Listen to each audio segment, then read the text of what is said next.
So I actually got some curry chicken cooking. So maybe I show a little bit of that once I get back. But you know, I always like to start out. I gotta go to the store to get some other items for the goat rice. Got cabbage left over, so I made some cabbage. Add the potatoes in there once the meat gets thawed. Because with goat, you have to cook goat for a long time to get the meat kind of tender, unless you got a pressure cooker, which I don't have. And usually when I cook it, I usually have one. But anyway, get on to the video. Like I say, I always want to start a video off with a song, so if you know the words, sing along with me. I'm singing a little verse of it. Hold to his hand, God's unchanging hand. You better hold to his hand, God's unchanging hand. You better build your hopes on things eternal. Hold to God's unchanging hand. One more time. Hold to his hand, God's unchanging hand. You better hold to his hand, God's unchanging hand. You better build your hopes on things eternal. Hold to God's unchanging hand. So I was thinking, and I actually went by the end of the day, because growing up, and we were talking the other day at my mom's house, and we were saying that there was some kids, and I actually ran into these kids before. I was in the store one night. And it was like 4 young men, you know, probably like between maybe I would say probably between 12, 13, you know, young kids. And so they were, the guy was like cussing them out. The store owner was in there cussing them out. I'm like, hey, these are kids you're talking to, you know what I mean? And so I asked them what they wanted. And you know, some of them said candy. So one of them said, I don't want no candy. I want something to eat. And so I actually gave him some money to buy him something to eat. But then, so the other day, yesterday, I was over to my mom's house, and I saw the same kids. And so they were like, one of the ladies was like, man, those kids are bad. And I said, no, that, you know, it's like, there are no kids, and there are no bad kids in my opinion. I think that kids, depending on where you grow up, sometimes you just lack guys. You lack somebody there to tell you, to be stern with you, and make sure you go in the right direction. Because basically these kids be out all time of the night, pretty much kind of like raising themselves. And so, you know, I don't agree with that, but that's why I come to this video. I thought about this gentleman the other day, and I actually ran into him. And he's a father of two older young men. All his kids are adults now, but you know, his kids had success.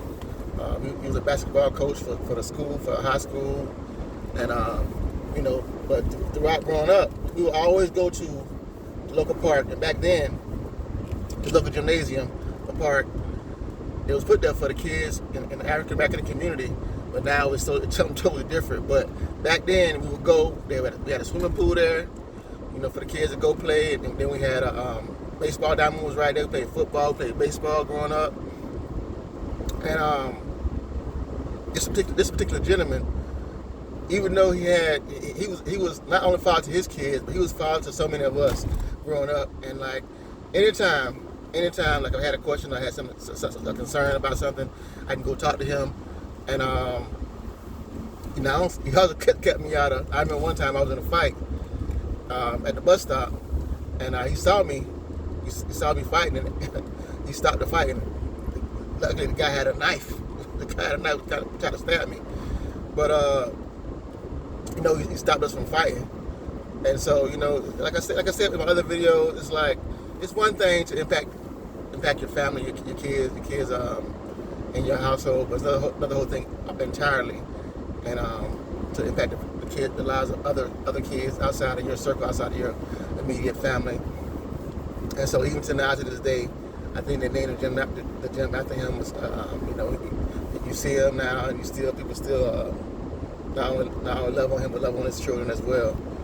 So I just want to come on and share that a little bit. I know back in the day, growing up, it was always you couldn't like, we live in a small area and everybody knew everybody, our parents knew everybody, and if you got into something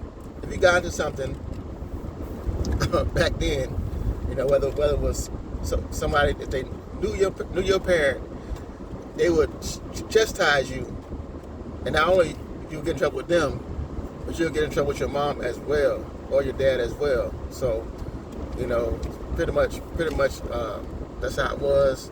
Right nowadays, it should be like it is, but well, not all, but some parents, like, if you say something to their child, they'll snap on you, but rightfully so, because there's lots going on nowadays. But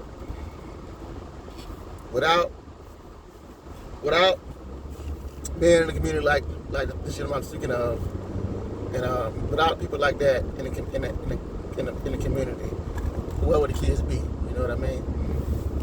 So I just want to come on and highlight that. You don't have to necessarily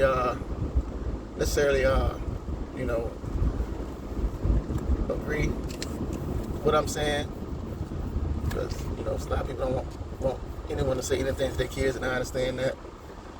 But if child, if it's done in love, and you're trying to keep kids in the right direction, like I could just went and paid for my stuff. Like I was using that as an example. I could just went and paid for my stuff and let the store owner handle the way they handle it. But being that I was there at that time, I had to say something. I couldn't just let them talk to the kids that way. And it wasn't my business to intervene, but it was my business to intervene, if you understand what I'm saying. So anyhow, I get back to my pot. Like I said, maybe when I get back to the house, I'll come back on and share with you the pots. But I might make some cornbread. My cornbread is not as good as Bay's, but I'm gonna ask her to give me the recipe and see if I can duplicate it today. Maybe, I'm not sure yet. We'll see.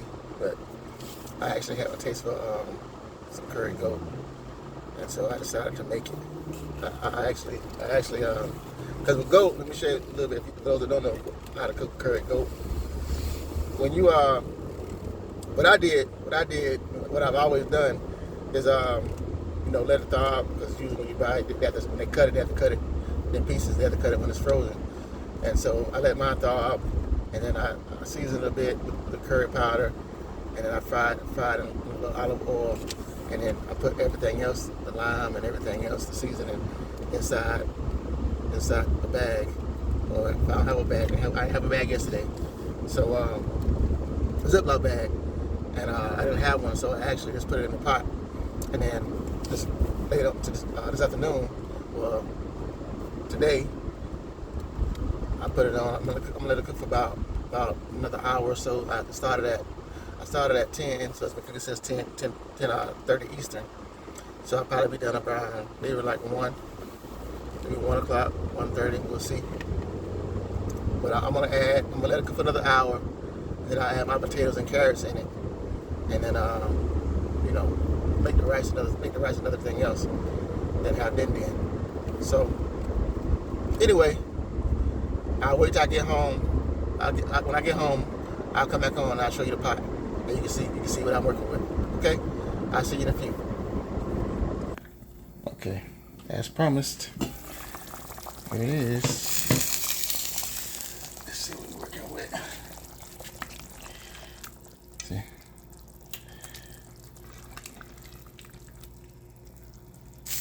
Smells good. Gotta put a little time. I got a little thyme in there. Got onion. You got the onions. See this right here? I like mine to be a little spicy. Put a little pepper in there. But I want to cook it till it gets a little tender. This meat's kind of, and you want to. The reason why I put the lime in it is because you want to get that gamey taste out of there. So anyway, that's it. I'll show you the finished product when it's done. Got a little ways to go though. But that's it. Here we go.